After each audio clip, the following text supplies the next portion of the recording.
Hello, and welcome to Wellness Wednesday.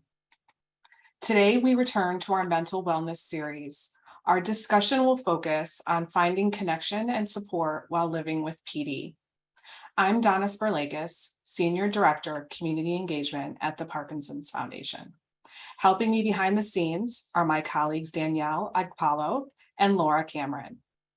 We'd love to know more about our audience, so please share in the chat where you're joining us from today and say hello to your Parkinson's community. Once again, we're recording today's presentation. You will receive a follow-up email from us with the link to today's recording and other resources in the coming days. Before we begin the formal webinar, I'd like to share a little bit about the Parkinson's Foundation. The mission of the foundation is to make lives better for people with Parkinson's. Whether you're living with Parkinson's, caring for someone with Parkinson's, or working to end the disease, we're here to support you.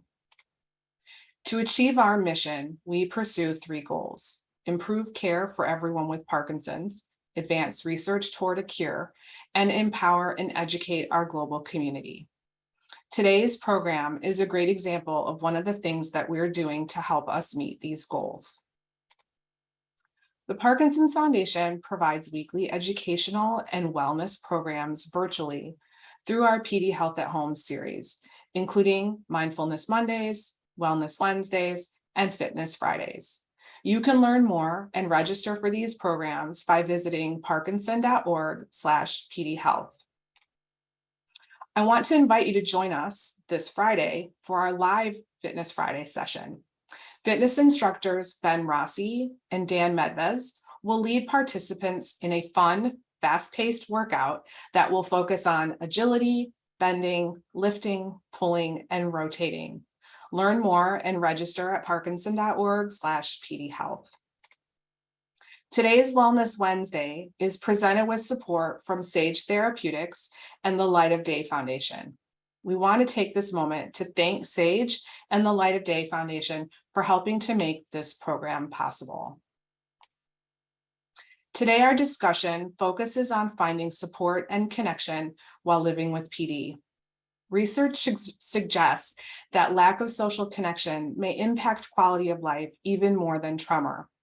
Connecting with people who can relate to your experience, accepting support, and finding ways to engage with your family, friends, and community can help you overcome isolation and improve your quality of life. Following the conversation, we'll have a live Q&A session. We thank you very much for joining us today.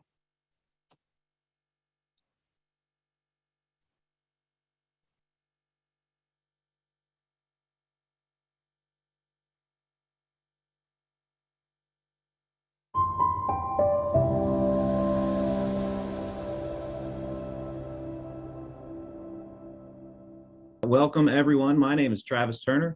I'm a neuropsychologist at the Parkinson's Foundation Center of Excellence at the Medical University of South Carolina in Charleston. And it's my distinct pleasure to be a part of this panel discussing wellness in Parkinson's disease, specifically focusing on the importance of socializing and having good social interactions and avoiding the social isolation that can really kind of happen to all of us, but can be a particular problem for people with Parkinson's. And so joining me on this expert panel today, we have three people with Parkinson's who are here to share some of their life experiences, struggling with the isolation and the stigma and some of the other challenges that are associated with Parkinson's disease. And we also have Dr. Indu Subramanian, who is a movement disorder specialist at the University of California, Los Angeles, who will be providing a description of some of the excellent research that she's conducted in this area. But first, I'd like to just kind of go around and let everyone on this panel introduce themselves and say a little bit. And so I'm just going to start with how people are arranged on my screen. And so, Al Harvey, can you tell us a little bit about yourself? I was diagnosed about 11 years ago I currently reside in Charlotte, North Carolina, and initially being diagnosed with Parkinson was pretty difficult, really challenging for me. But I've gotten better through the year because of associations and groups and different activities have helped. My name is Gregory Monroe. I currently reside in North Carolina. I was diagnosed also about 11 years ago in Florida. So telling my parents that what was going on with me was a big, big challenge. You know, it was almost like I let them down. Having DBS has made a big significant difference in my attitude, my way of living, and my whole operation as far as my life. It has not done, it has not made it, it has not have stopped everything that Parkinson has caused, but it's given me a much better way of life. And my doctors and my nurses and my neurologists have been nothing but supportive. And through this journey, I've learned a lot about myself. So yeah, that's about, I don't want to get too involved right now, but that's about it for me. My name's Tracy. I'm 54 or 53. I'll be 54 this year in a couple weeks. But I just got diagnosed 3 years ago in 2019. And I'm at the beginning. So I'm like having a really hard time. I went from being a really outgoing social butterfly to kind of just staying home and to myself for a lot of reasons, the symptoms, and also just like, I guess the feeling of embarrassment around people. I'm slower than I used to be, and I feel like I walk funny. But so I'm just at the beginning of it, and I'm just learning to live with it. And I don't think I've gotten to the acceptance place yet. I think not just for our people living with Parkinson's who we see in clinic, but even all of us, I think even as providers and people living on the planet right now have gone through, some serious isolation and, social distancing has really kind of put people sometimes in a place where they get used to being indoors all day and not sort of seeking other people, kind of being lonely has become sort of a pandemic in and of itself. It was already a problem before, the COVID-19 pandemic, but then now, the statistics are that, many populations, aging populations, children, teenagers, this is affecting everyone in our society. So I think it's important to be honest and intentional about talking about this and really helping people who may not even realize that there is a problem, seek, each other to be able to connect and reconnect. So, so I'm a neurologist here in Los Angeles. I run one of the 6 centers of excellence at the VA, taking care of veterans with Parkinson's. Yes, this has been a passion of mine to care about loneliness, and it fits into some of the wellness sort of chats that we've been having around how people living with Parkinson's can find lifestyle choices that they can intentionally engage in every day to live better, with Parkinson's. Including things like sleep, diet, exercise. But, we didn't realize that social connection is also an essential thing that we all need as humans. And so, just to summarize a few of the facts, I think, in general populations, I was surprised to learn that being lonely was, worse for you than being obese or smoking a half a pack of cigarettes a day. Our research in Parkinson's specifically has shown that being lonely is as bad for you as the beneficial effects of exercising 7 days a week for 30 minutes a day, which is really, something that we try to prescribe, that exercise is medicine.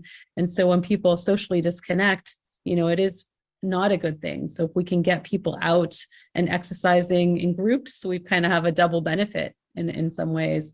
And I think that, one of the other facts that I didn't really realize is that in order to be connected, there's these 3 spheres of connection. So we have the person living in our home that satisfies one sphere. And then there's this sort of a relational sphere where you have friends outside of your home that you can connect with.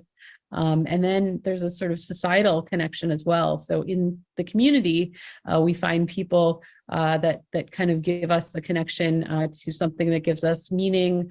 And that could be being part of a Parkinson's support group network, or being a veteran and being connected to that, or a sports team fan base, or even a religious organization. So I think finding ways to find connection in not just one but all three of these is something that I think we kind of need to be encouraging ourselves and people living with Parkinson's to kind of intentionally find these connections, because it is in fact sometimes that you are connected to your loved one at home, but that is not enough. We actually have to find ways to have you and your loved one connect with other people outside your home in these other ways. Yeah, that's really so true. Oftentimes in talking about the importance of socializing with patients, I find myself preaching to myself and really thinking like, geez, Travis, you should kind of follow your own advice here and take more advantage of these opportunities to develop relationships in your neighborhood and so forth, because really we're all people, we're social creatures, and none of us do well in isolation. We tend to get sick and struggle on a lot of levels when we are just isolated and by ourselves and don't have those important connections outside the home and in the community. Al Harvey, when we were talking earlier, you were describing what sounded like a lot of shame, just kind of with the diagnosis, almost as though it was your fault, or having Parkinson's represented a weakness in some way. Well, I'll say it like this. Imagine you've done something very wrong and you need to tell your parents, whatever it is, you did something really bad and you now have to go to your parents and say, I did this. And that's pretty much what it felt like, as if I had truly done something wrong. And I know I did nothing wrong, but the shame, the guilt, all of that is attached to my initial diagnoses. And it just put me in a dark place. And being in that dark place, I had to relearn how to do the things that I've always done very easily. And now, 11 years later, I'm learning that my initial diagnosis is not the most difficult part about being diagnosed with Parkinson. Losing connection, not returning phone calls, not sharing with family members my initial diagnosis, those things come along with it and can be even more difficult than the initial diagnosis. Well, how did you turn things around though? Because it's just so hard. Once you start backing yourself in, it's so hard to get out of that corner. And I'll be honest with you, it happens very easily. You don't return calls. And I have a unique situation. I'm not married, I don't have kids, and I live alone. So that provides me a total different mindset. I have no accountability other than to myself. And normally if you're in a relationship, your significant other might say, hey, you look kind of sad, let's go out and do something, let's go to dinner. In my situation, I can avoid all of that, which is the worst thing for me to do. I can do it very easily because I have no one basically offering to do things. I mean, there are, but I tend to be able to get away with a little bit, and that presents a whole nother challenge for me. Well, what was it though that kind of gave you the kick in the pants to start picking up the call and to start, reaching out to others? Like, because I'd imagine in your situation, the easiest thing to do is nothing at all. But then, leads to a dark place. True story, and I'll try and be quickly as possible. I ended up changing doctors. I had a doctor that relocated, and naturally, I was referred to another doctor, and the nurse called me from the new doctor and says, "We're going to have you come in. I just want to speak with you to let you know that you're going to be meeting with us now." And I was a little reluctant, but I went in, and when I went in, she and I basically connected. And after a visit or two, she basically said, you're going to be working, you're going to be doing things. Basically, she was challenging me. And she basically, and I like to use the term, she turned my light switch on. It was total darkness. I didn't go anywhere, didn't do anything. But that little window of opportunity, she switched my light on, and I was gaining confidence, momentum. And before I knew it, I was going back to the gym, participating in rock steady boxing, and the rest is kind of history. Well, that's great. So it was one kind of just building off of one relationship with a provider that spoke to you and gave you some positivity and some optimism. You just started, instead of, going backwards, you started building on successes. And then here you are talking to all of us today. And it's important.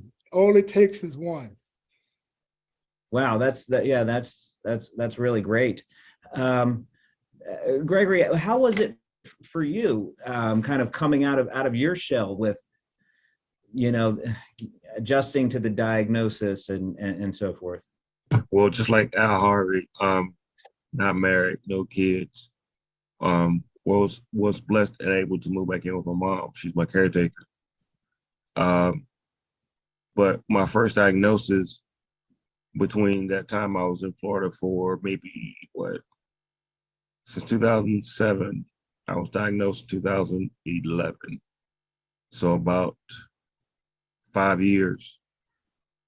And actually it was a doctor's question. You go through the situation with your doctors and everything, and I was asked if I was depressed. And I've never been asked that before. And it made me thinking that, yeah, I really think I am. Because before I've always been this high-go-lucky guy, friends with everybody, no one can say anything bad about, to this person who just goes to work, comes home, sit down, watch TV, watching myself.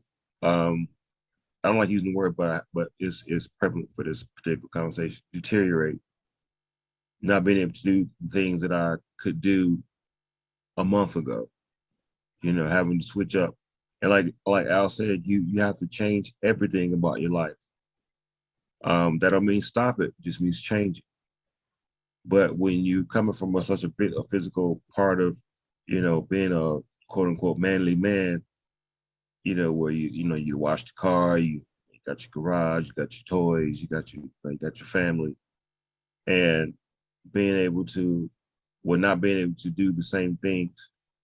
When she asked that question, I thought about it, because I had never been asked the question before.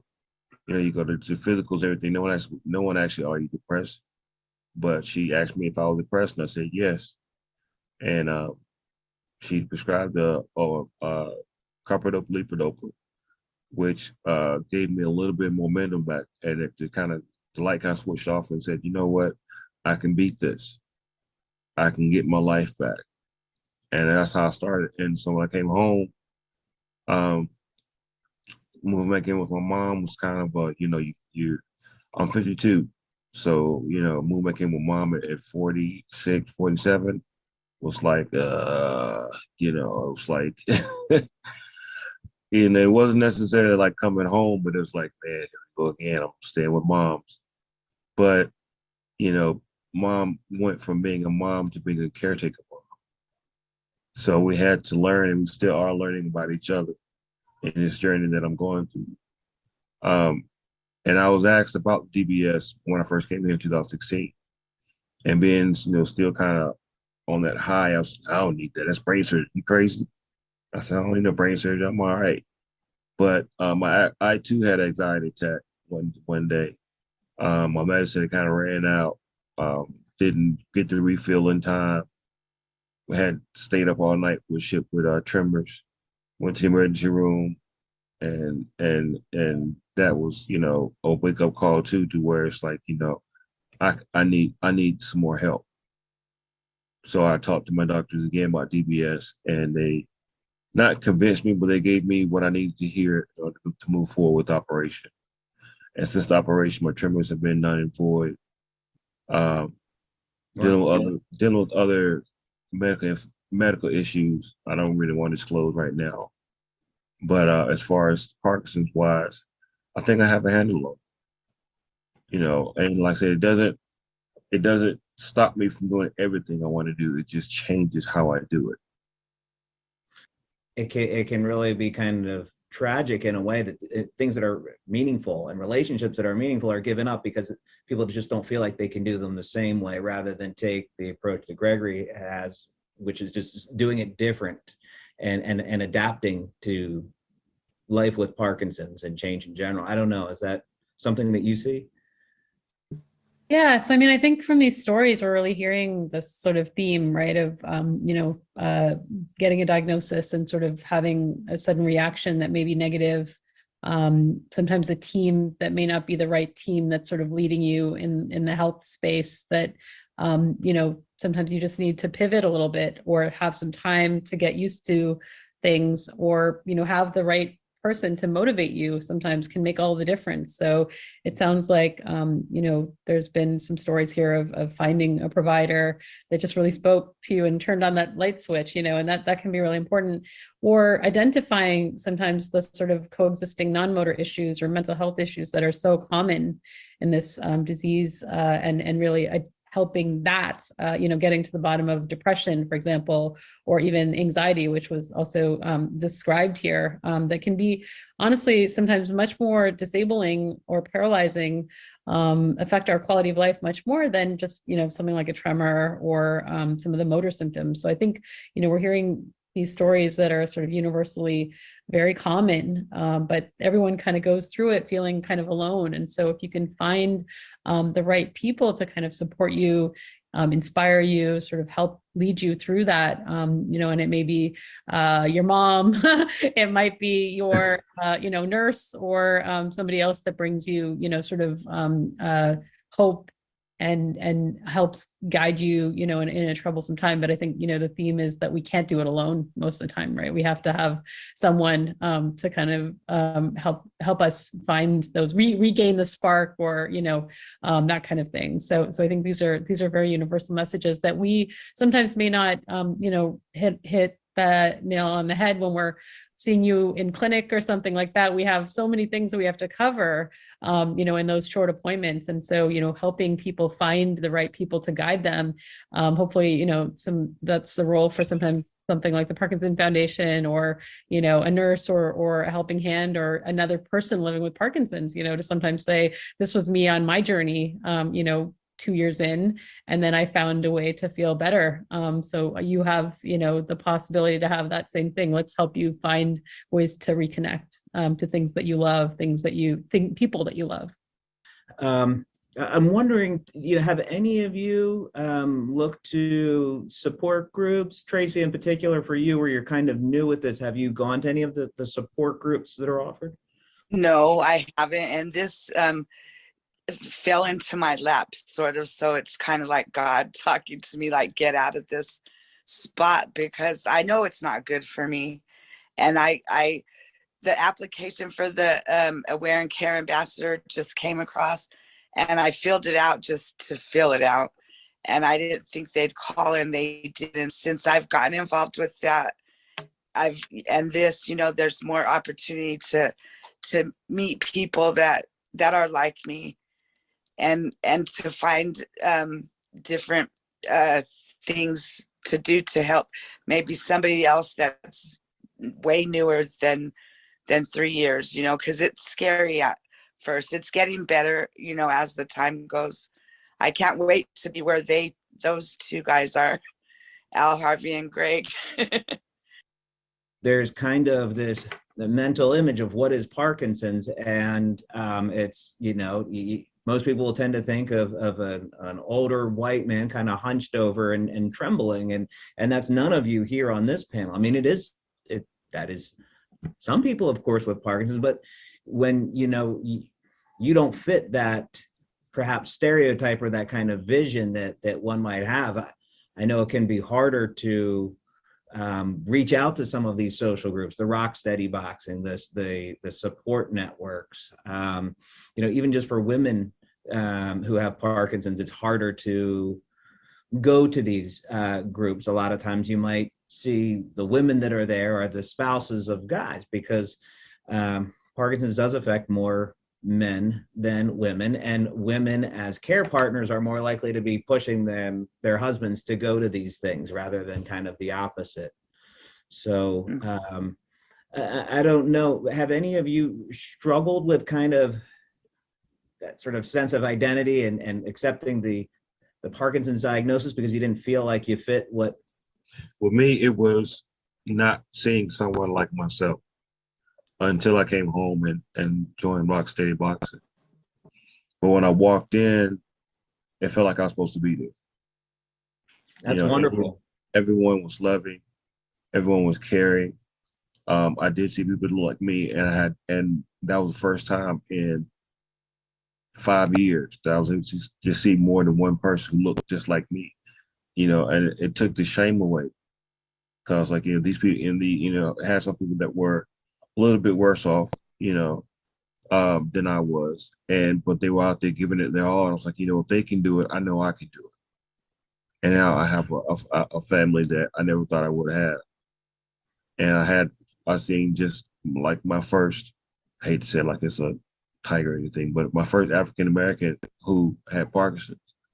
That was my first time seeing one. And I knew they're out there, but like I said, being that it's not in our group per se, that that you talk about a lot in the African American community. We deal with high blood pressure, we deal with other illnesses, but Parkinson's is definitely not one that comes up in the conversation. And I actually saw for the first time another African American guy who had DBS. And so the world is getting bigger now. When you first diagnosed, it's real small, it's real closed in, it's real confined. But now the world's getting bigger. Now I'm able to do and go out and be seen. Al Harvey, any last thoughts or reflections to offer? I have something I'd like to offer. Initially, when you're diagnosed, it's individual diagnosed. It's yours. You're the one that's been diagnosed. And I had to learn through trial and error of many, many years of sadness. I had to share it. I had to develop partnerships with my nurse, my doctor, community groups and activities. I had to do that, being that I was diagnosed with Parkinson's. And once I realized I had to move away from it being individualized, meaning for Al Harvey with Parkinson's, I had to learn how to share it. And once I did that, it kind of leveled out. And I'm speaking in real time, and it's still happening today. It's getting better, but it takes time. But I had to come out of that dark place and share it with others. Others hearing that story make them feel kind of less alone and isolated and living as just one individual with a diagnosis rather than a person with a condition in a universe of people that have all manner of different conditions and strengths and weaknesses and challenges and special abilities and kind of the all of it. And it's okay. It's okay to be diagnosed with Parkinson's. I just need to make adjustments. And once I become aware of that, it gets better, but each day you wake up, you got to do a little bit. And you know, every day is not going to be a good day, but for the most part, try. And if you don't do everything that you plan to do, it's okay. If you got a list of 5 things and you want to complete 2 of them, have a little grace. It's okay. Yeah, it really is all about living with Parkinson's and living your best life with it and making use of the people around you to help you do that. Because when you're doing that, the people around you are also blessed by you doing well. Thank you. Dr. Subramanian, maybe you can close this discussion out for us. Sure. So I think we've heard some really very heartfelt stories, very honest stories, and real stories, I think, from all of you.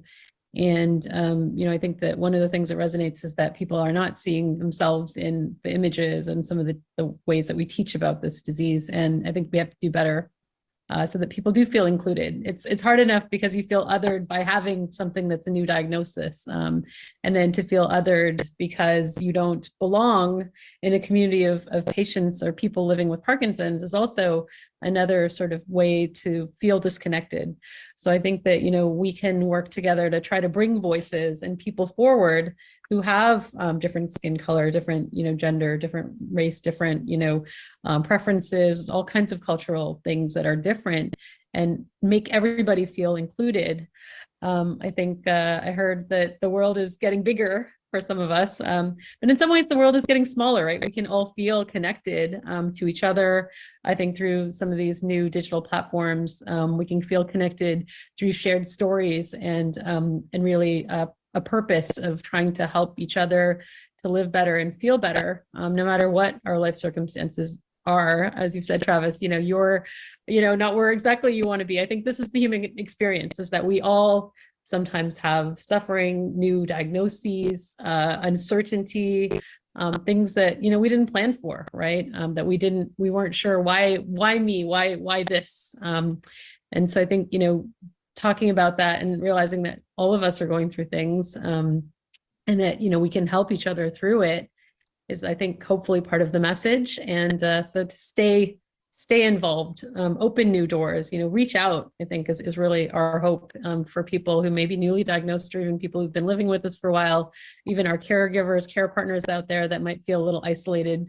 You know, I think that we all can use a little bit more social connection in our lives. And we realize that we haven't done enough to really value this in healthcare as part of the medicine that really can help us all do better.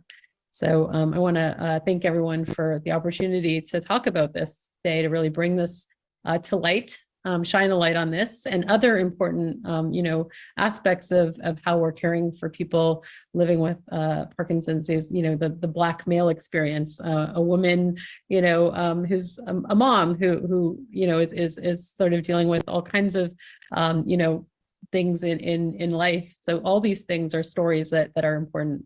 So thank you for sharing them.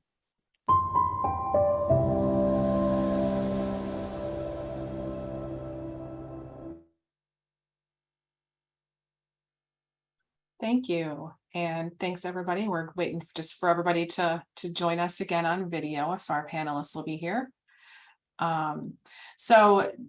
Just want to say that I think, you know, with this, we really just kind of scratched the surface. I think there's, you know, still so much here to unpack and talk about. And I want to just encourage the audience to continue to submit your questions. We'll try our best to get to as many as we can during the time remaining. But I think what I want to do is just start with, you know, Al, Harvey, Gregory, and Tracy, you all alluded to just some factors that for you impacted your, you know, your social isolation. So you talked a little bit about embarrassment, and you talked about shame and things like that. And I think what maybe if we could just start, I'm going to just direct this to Dr. Subramanian and Dr. Turner. Talk a little bit about, maybe briefly, some factors that lead to the isolation for people with Parkinson's, whether it's reactive to diagnosis or if it's the Parkinson's itself, or both. So maybe if you wouldn't mind starting there. Sure, I can go. So, I mean, the motor symptoms themselves, tremor, sometimes things that are obvious, dyskinesias, things like that, people can feel sometimes visibly obvious to others and sometimes feel like people are looking at them and can be embarrassed. But I think the non-motor issues are tremendously, disabling in this space, and apathy is very common. So 40% of our patients are not motivated at baseline. And we don't have good treatments for this. So you have a combination of a motor situation where you have, sometimes difficulty mobilizing, sometimes embarrassing looking things to the external public, but then this real sort of lack of motivation inside of you, like just hard to get up and go. And I think that's a combination for, sort of sometimes just not really trying to accept those phone calls, as we had talked about, or try to get out and try to make a meeting or dinner with a family member. I think stigma is huge. So I think we've heard these stories here where people felt that they had done something to deserve this, that there was something wrong that they did, that they felt that they were alone and embarrassed by this. And I think we have to really be honest about how much stigma plays into this and really dispel that stigma.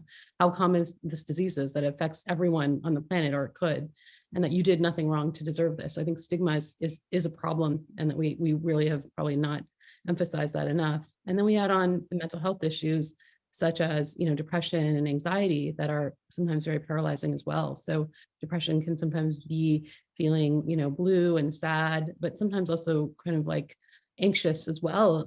There's sometimes a combination of depression and anxiety, and people feel uncomfortable being outside in social situations, being in public, feeling like they're a burden in their family situations because they're not contributing, or they're kind of not, presenting well, and that they don't want to be seen, but really their family wants them there and they love them, and they, are trying to draw them out. So it's sort of this push-pull. So I think, many parts of this disease affect social connection. And I think, I'll pass it on to Travis.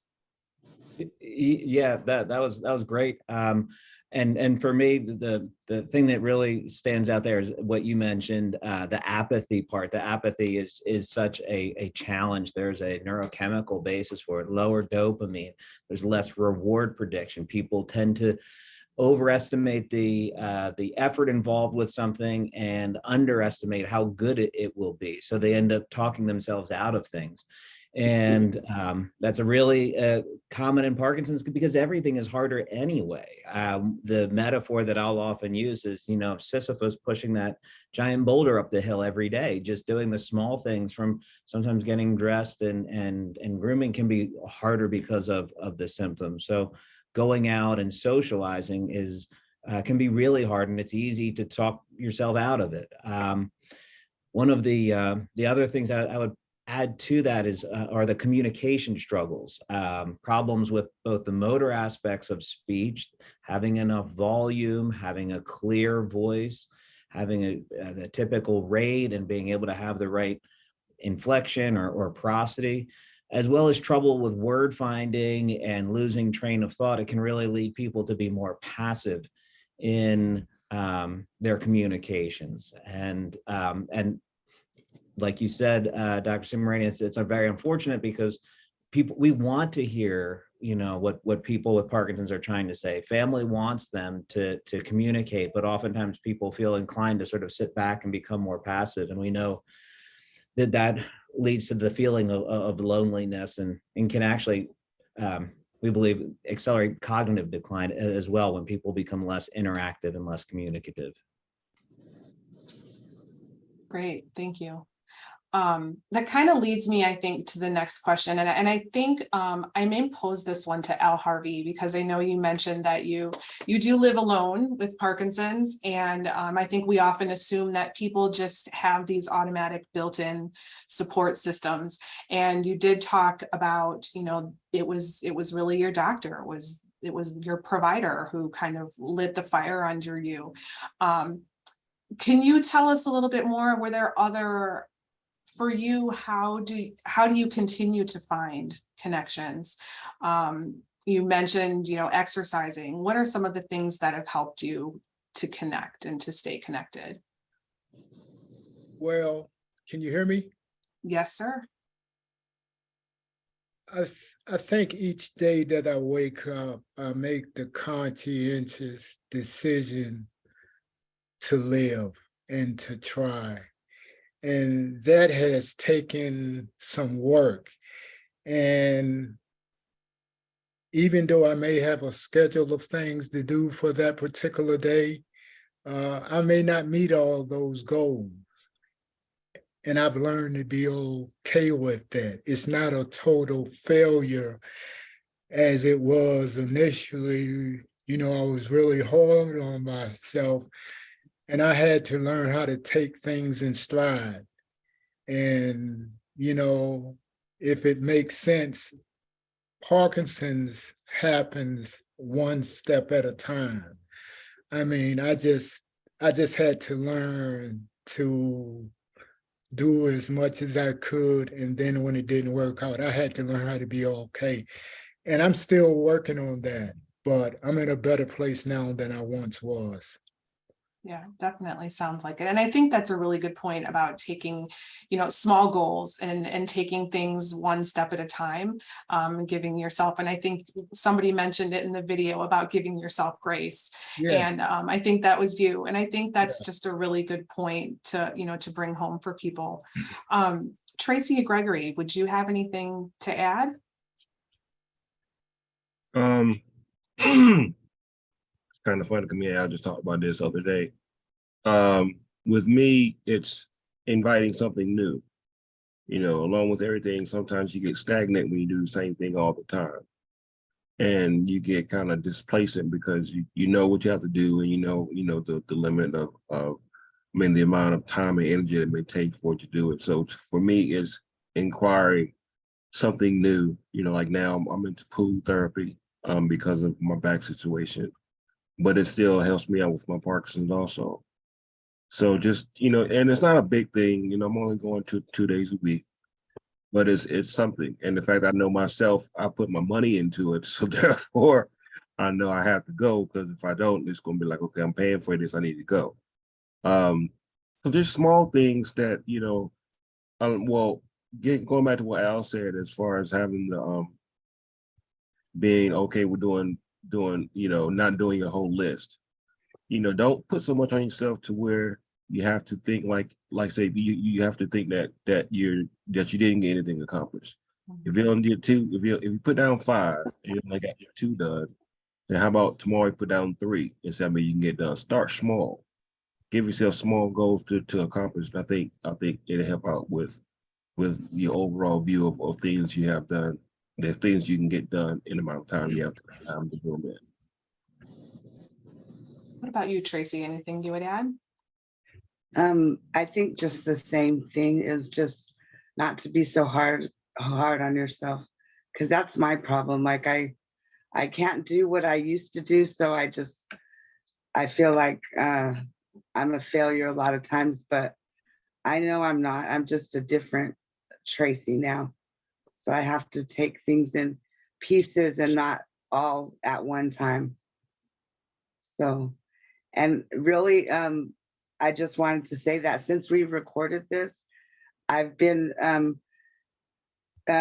doing more and getting out, not staying home so much. When my son asked me to do something, I'm like, my first word, I want to say no. And now I'm like, okay, I'll go. Even if I don't want to, I'll still go. That's great. I love to hear that. That's fantastic. And so Tracy, kind of along that same vein, we do have a couple of questions here from family members who have asked, my mom, for example, my mom used to love going on outings. She was very involved in organizations in the community. Now she just wants to stay home. So I guess my question for you then is, what would be your suggestion for someone if they were trying to get their loved one who has Parkinson's to be more involved? What kind of advice would you give that person? How has your family helped you maybe? Well, I think that to maybe ask them when is a good time for them. Like I do better in the morning than I do at night. So if they want me to do something, it's easier for me to do it in the morning or earlier in the day because I can move better than I can at night. And then just don't take no for an answer. Like sometimes I'll just say no and they'll just give up. But if they ask me twice, I'm not to be a pain, but sometimes if they ask me twice, then I'll say yes the second time. Sort of. Does that make sense? Yeah, absolutely. Absolutely. And I'm trying to at least do 2 things a week Yeah. to where I get outside of my home address. Not just That's outside of great. my- That's great. And it definitely goes back to that theme of like small goals, right? So you decided for yourself that you're going to get out a couple times a week and it's, something to hold yourself to. So yeah, and I also have gotten a therapist to talk to that's helped a lot. That's fantastic. Great. All right. So I guess the other question that I'm seeing here a couple of times is and I think, you all talked about this as well, about relearning how to do things. So a lot of people are asking about, some of the challenges that people with Parkinson's face that make it difficult for them to continue to be social. So, maybe it's just getting out of the house, maybe it's transportation issues. You alluded to relearning how to do things. So maybe you always played golf and you have to find a way to do that differently. So maybe I'll just leave this broadly if anybody wants to respond to that. How do you address some of those things that that you've had to relearn or that have posed specific barriers for you for being so maybe some of those physical things. Al Harvey? Scheduling becomes very important. Time. I mean, maybe before we didn't pay that much attention. Well, actually, when you're at work, when you're employed, your day is pretty much laid out. You normally go to the office at a certain time and your day is normally planned. But when you're retired and you've been diagnosed with Parkinson, the responsibility of movement and schedule becomes your responsibility totally. And that's a big change. I had to realize I could not wake up every morning and shave because my body just wouldn't allow me. So what I've learned to do, I've learned to make adjustments. If I feel good in the evening, I'll shave the day before.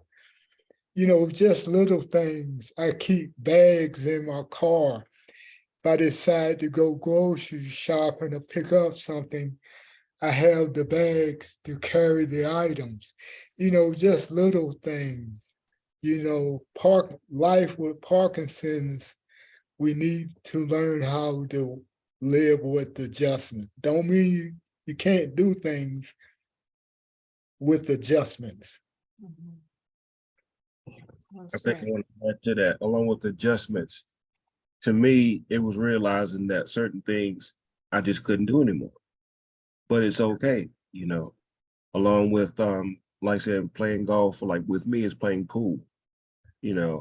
I had to learn how to readjust myself on certain ways about playing. Because as everyone knows, you can't really shake when you're playing pool. But I think with what Al was saying, along with trying to adjust, take your time.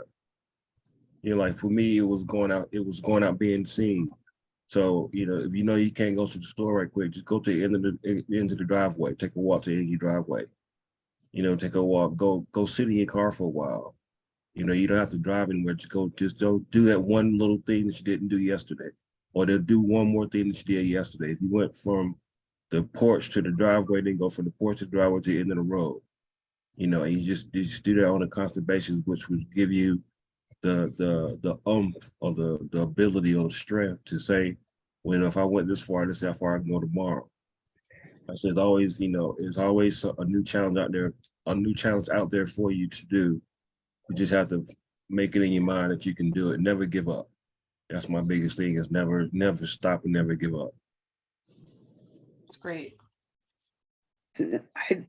I just wanted to say on that too, is like to not be afraid to ask for help, because that's like when I started seeing that some things, like it's harder to dress myself, you know, to put on underclothes than it was before. And like at first I wouldn't ask, I just try to do it and end up crying and just like, ugh. But now I just ask for help, because it's better than getting all worked up and, you know, getting all upset over it. And then also, I have this problem. I want to believe that I can roller skate still. And I know I can't. And I'm so determined to buy a pair of roller skates just to try it. But I think I would be better to just accept things that I can't do anymore, instead of thinking that I can and end up hurting myself and be worse, you know, in the long run. So I guess I got to give up roller skating. I think it's that whole idea when you get older, even too. I think you think you can still do all these things, and then the reality is, yeah, maybe I can't do a cartwheel anymore. I'm So I get that. Move my feet like this, but I can't move fast enough to do it. So I just got to give it up. Thank you all. So just switching gears just a little bit, and I think I'm going to ask Dr. Turner and Dr. Subramanian this. You know, we hear a lot about people who, you know, we talked about stigma a little bit, and we hear a lot from people who choose to maybe not share their Parkinson's diagnosis, to not, you know, they avoid that.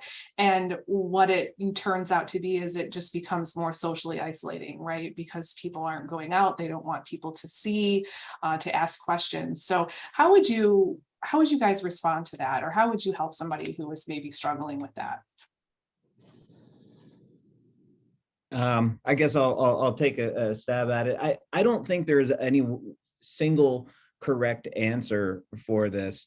Some years ago, I was more inclined to say that, you know, it's important, I think, and to be open about it and to disclose, and I was more likely to just encourage that. And over the years, I've seen a number of patients who have some real reasons for not wanting to make it completely public.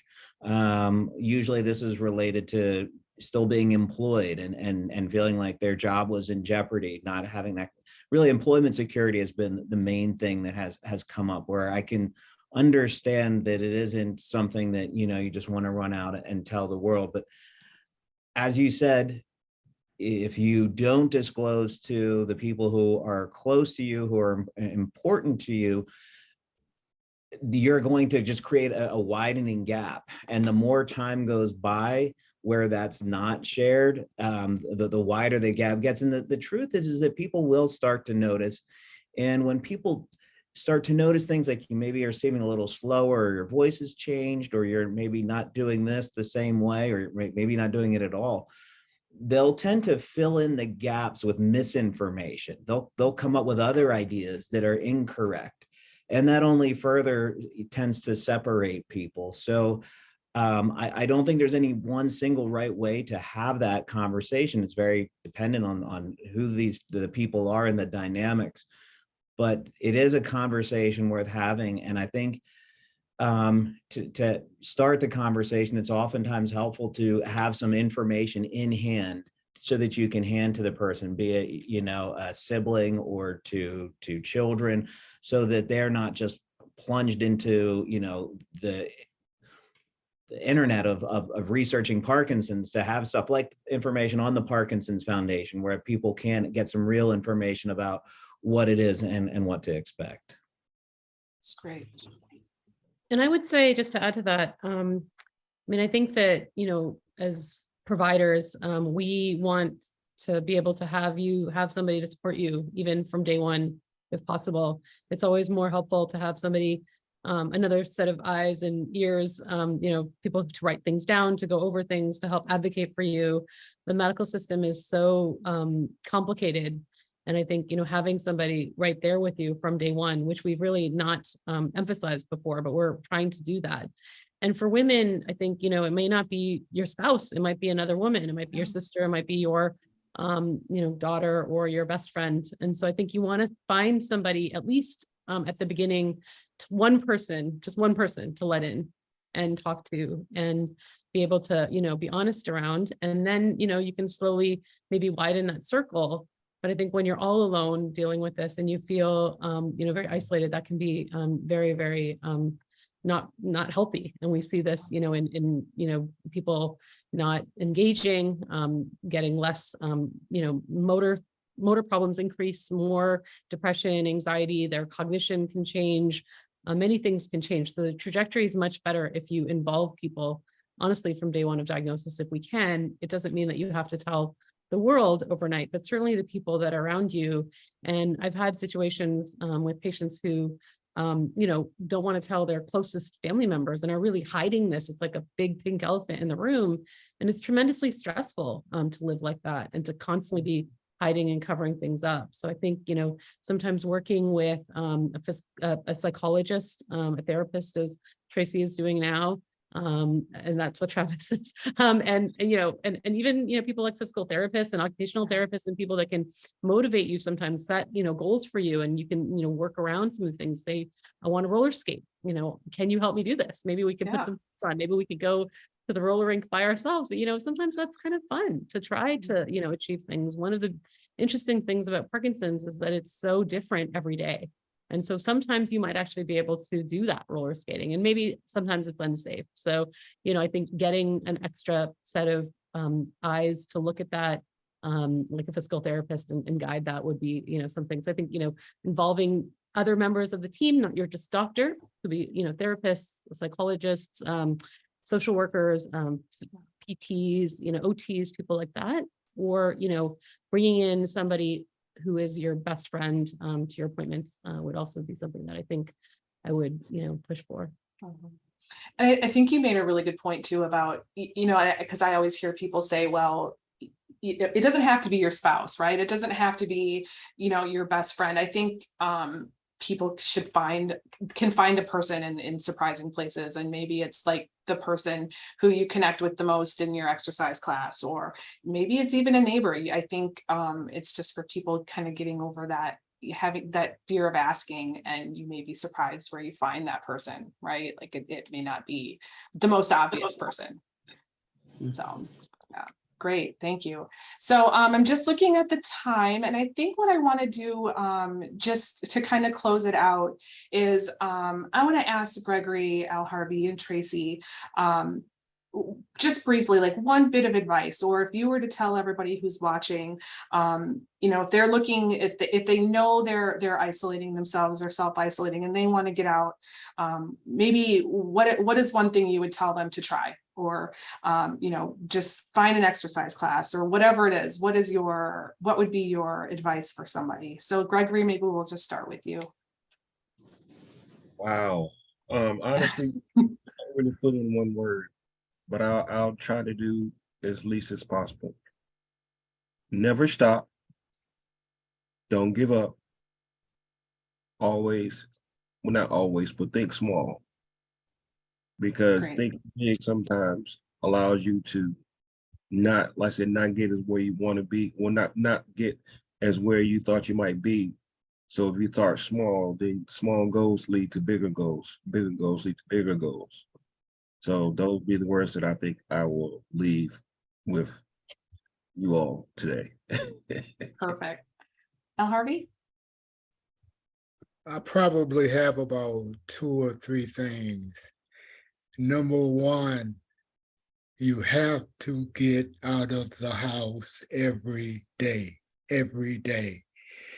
And normally I would say, if you're not out of the house by 12, there's a good chance you probably won't. You have to communicate and interact with someone different than someone in your own home every day. And regardless of what happens, you have to think positive, regardless of the circumstances. That's what I live by. That's great. That's Great. good. Tracy? I think that I would say I have a best friend that I tell if she invites me to do something, to not take no for an answer.